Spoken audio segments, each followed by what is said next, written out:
impossible for the House to pass it. So keep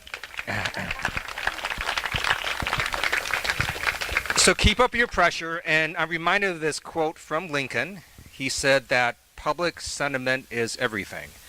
With public sentiment, nothing can fail, and without it, nothing can succeed. And it's because of the resistance of people across America, doing protests and rallies and marches and calling in and writing to the newspapers and members of Congress. That's one reason that they still haven't been able to repeal Obamacare. It's one reason that Michael Flynn resigned. It's one reason Jeff Sessions recused himself. It is all because of public sentiment. So thank you. Thanks for everything you're doing.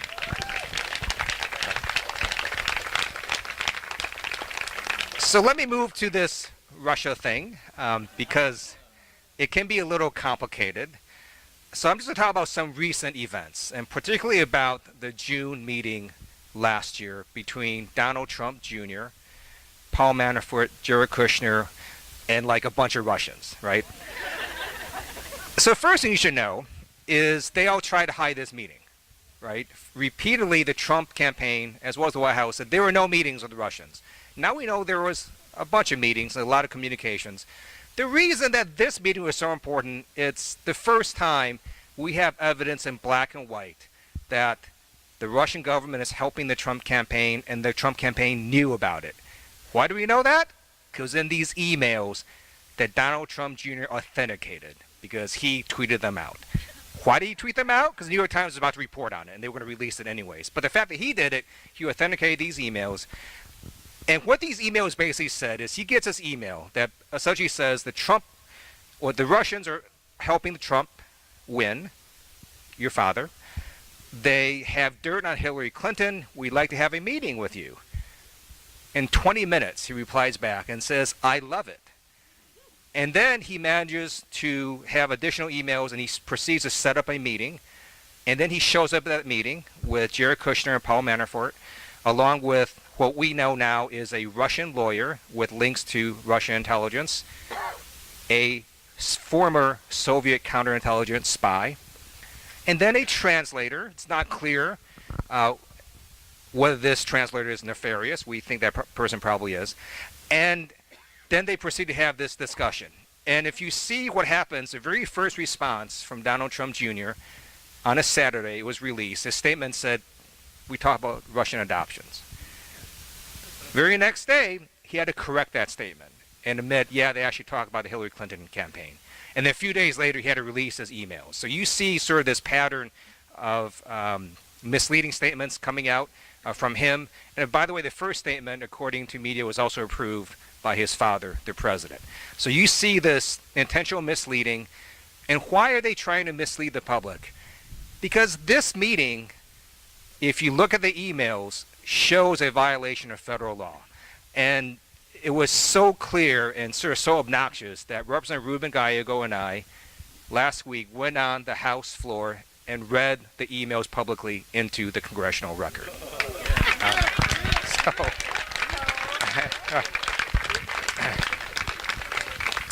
And let me tell you the law that was violated, because you have these folks on Fox News. By the way, I'm not saying I should watch Fox News, but you have folks on Fox News basically saying, oh, there's no crime there. Well, it is a crime. So the Federal Election Campaign Act that Congress passed prohibits soliciting or accepting anything of value from a foreign government or a foreign national. I'm a former prosecutor, military prosecutor, and we have this tool called conspiracy that allows us to indict and convict a lot of people very easily under the conspiracy statute, because what conspiracy says is you don't have to complete a crime. You just have to take one act to try to complete that crime, and we nail you. So in this case, when Donald Trump Jr. responded to that email with, I love it, that was an act.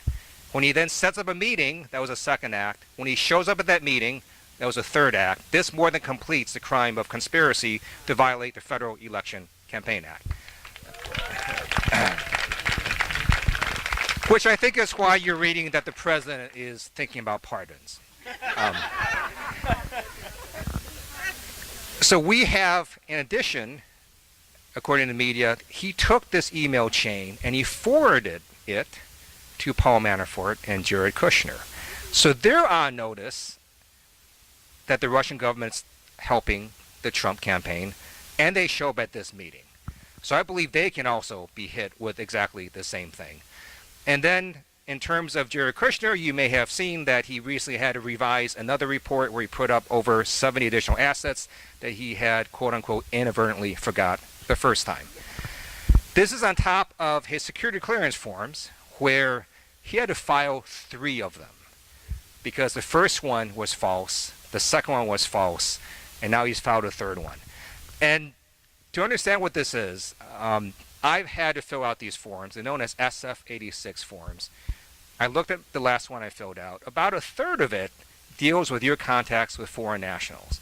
You can't go through this whole thing and not realize, I think the U.S. government is interested about your contacts with foreign nationals. So on the first one, he omits every single meeting with the Russians, every one of them, including a meeting he had where he discussed opening up a secret back channel with the Russians at the Russian embassy using Russian equipment. You don't forget about that meeting. So he doesn't put on his first form.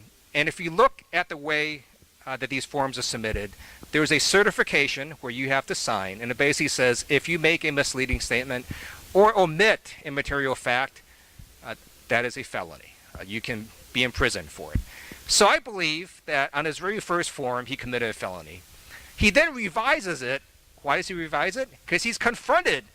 Dude, all these meetings, what the heck? All right. He revises it. Second form, right? On the second form, he lists additional meetings. He conveniently forgets about this meeting with Donald Trump Jr., Paul Manafort, this Russian lawyer, a translator, and a Soviet spy. And keep in mind, this is a meeting that also was half in Russian because they had a translator there. You don't forget that meeting either, but he apparently forgot. My view is he lied on his second one. So it wasn't until the third form that he disclosed this meeting. If I had done anywhere close to what he did, my security clearance would have been revoked. I'd be under investigation right now. So we've been trying to get his security clearance revoked. I've written letters with other members of Congress to the White House asking for his security clearance to be revoked. Now we're just asking the question, why is he even in the White House? What possible qualification does he have to be in that senior position? Other than that, he's family, right, to the president. And that's what dictatorships do. That's what authoritarian regimes do. So it is our hope that other people in the White House see what's happening and don't share with him important state government secrets. So we're trying to continue the pressure on him. He's going to testify in the Senate this week. I'd be surprised if he says a lot because I think he is also at legal jeopardy and legal risk. It's also sort of very interesting that he never talks. Have any of you heard him speak? All right. So we have this sort of problem where you have this mass disrespect for the rule of law in the Trump administration, from Jared Kushner to Donald Trump Jr. to Jeff Sessions, right, who lied before Congress. And then you saw with this blockbuster Washington Post report. By the way, I just have to say, this is the only administration I know where breaking news gets interrupted by breaking news, right? And so while they're talking about this Donald Trump Jr. stuff, here drops an article from the Washington Post that says, hey, we have U.S. intelligence intercepts basically saying that Jeff Sessions lied when he talked to Congress. That's a felony. That is perjury. And he lied in order to get confirmed. So I don't know why he hasn't been indicted yet. I don't even know why he's still there. And I think he should do what Sean Spicer did, and I think he should resign. So we're trying to put pressure on him as well. I'm on the House Judiciary Committee. We have oversight over the Department of Justice. So we're going to make requests to get him to come and testify. And at some point, I do think you're going to get Republicans slowly starting to come to the side where they get what a problem it is when you don't follow the rule of law in the United States. And again, it is with you and the resistance that makes this possible, right? It's this continuing highlighting of the lies, of the criminality, and it's keeping his approval level really, really low. Gallup reported that he has the lowest second quarter approval of pretty much any president since they really started doing this. In addition, what you see is senators and members of Congress who are Republican are not really willing to follow him. So it's hard for him to get them to vote to repeal Obamacare because they realize he doesn't have as much pull that he otherwise would have. And that's, again, because of you. And if we can keep this up for a year and a half, we'll flip the House. So let me just sort of conclude and talk a little bit about that. My colleagues elected me as a vice chair of the Democratic Congressional Campaign Committee a few months ago. There are 24 seats we need to flip. 23 of them Hillary Clinton won. An additional 9 Obama won twice. Now you might wonder, why is that? Why is it that there's 30-some seats where we really should have a Democratic member of Congress sitting there? And the reason is, last term, for a variety of reasons, we did not have top-tier candidates in any of these races. We didn't even really have second-tier candidates. We largely just didn't have great candidates.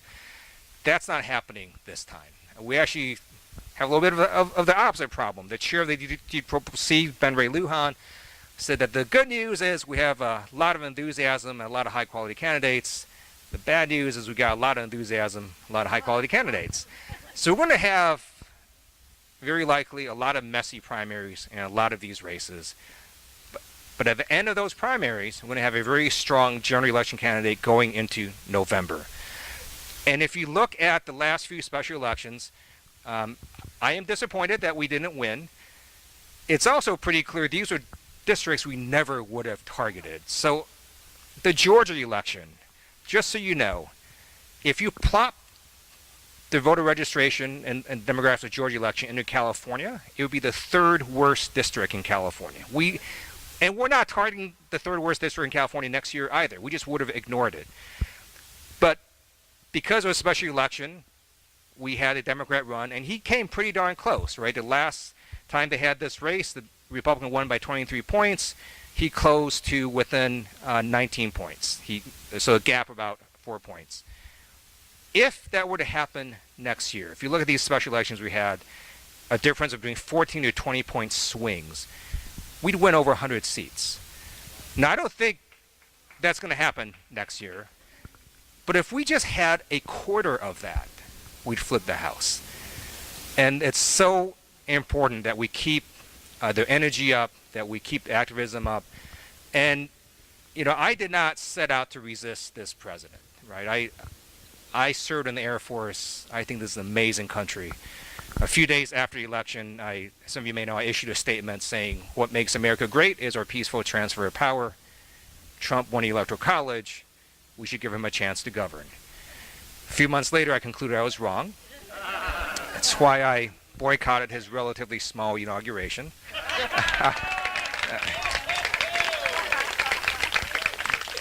But because he is attacking the institutions of democracy, the legitimacy of the judiciary, the legitimacy of the press, of the First Amendment, stifling internal dissent, and then lying at a rate I've never seen a human being lie.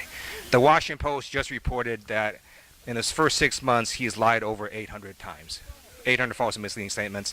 And that's what takes us down the road to authoritarianism. Public can't tell what's true or false. And to me, that's a danger to the Republic. It is why I resist, and with your help, we're going to make sure that the American public continue to see his lies.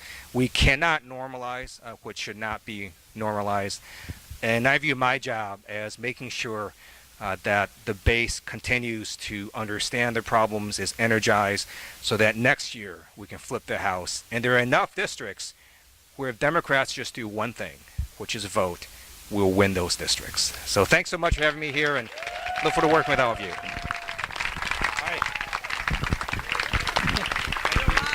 Oh, yes, Ted. Yes. Well, as is our tradition, after we have our honorees speak, we present them with a little token of our appreciation, sort of representing what they're doing for the community, what they're doing. Like last year, we gave Mike Bonin a house bank because of his work with the homeless. We gave Ted Lieu this wonderful money bags because he's the treasurer. Bill Rosendahl.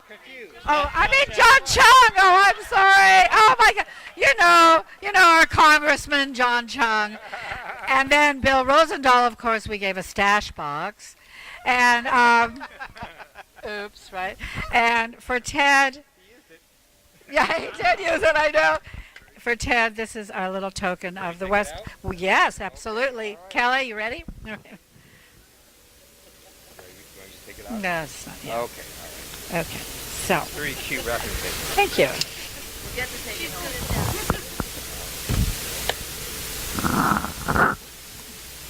I know, suspense, right? Da, da, da, da, da, da.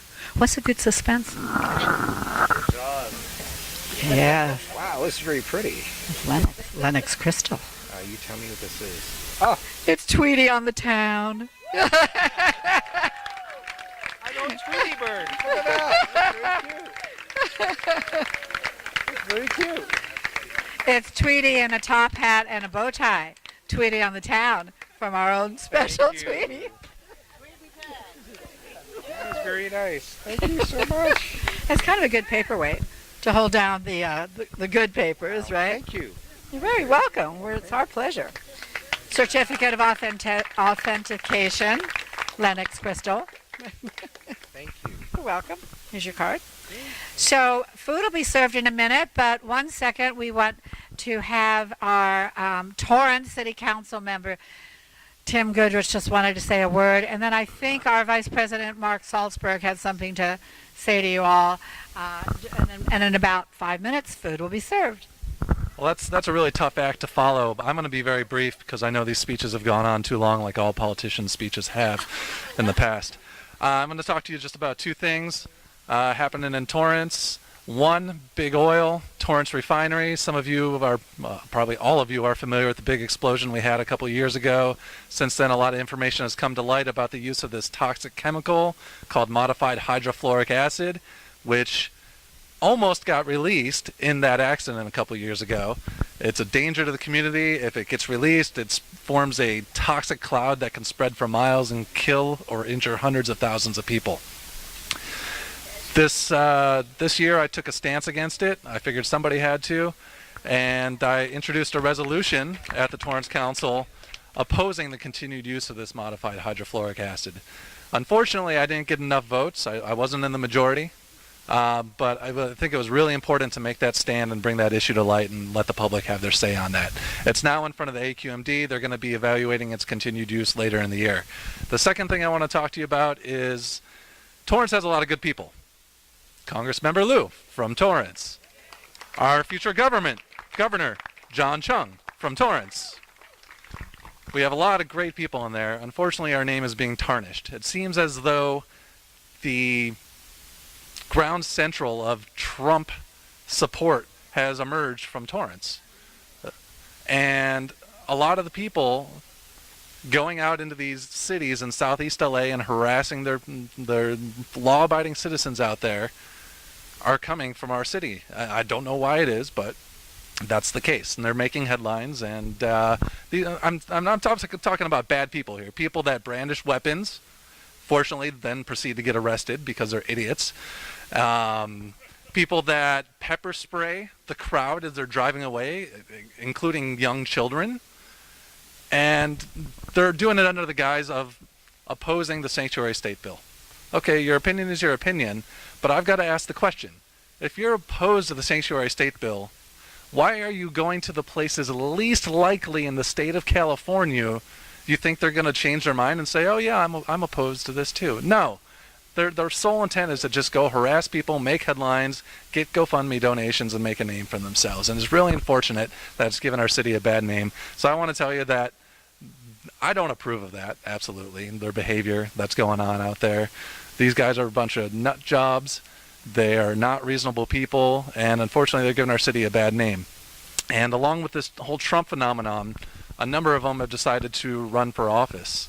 And it's really emboldened the crowd down there. And I've already got 2 challengers for next June coming up. So a lot of good races going on. Elmer Tucci's going to have a challenger coming up in June. I've got challengers. So I hope you guys really make the rubber hit the road come June and before, certainly. And do some traveling because we've got some issues in our own backyards right here we got to take care of as well. So keep up the good fight. Cara, thanks so much. All the West LA Dumb Club, great event as always. Enjoy dinner. That's right.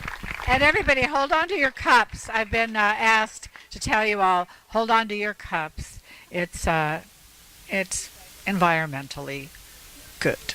All right. Line up and dinner is served. Thank you.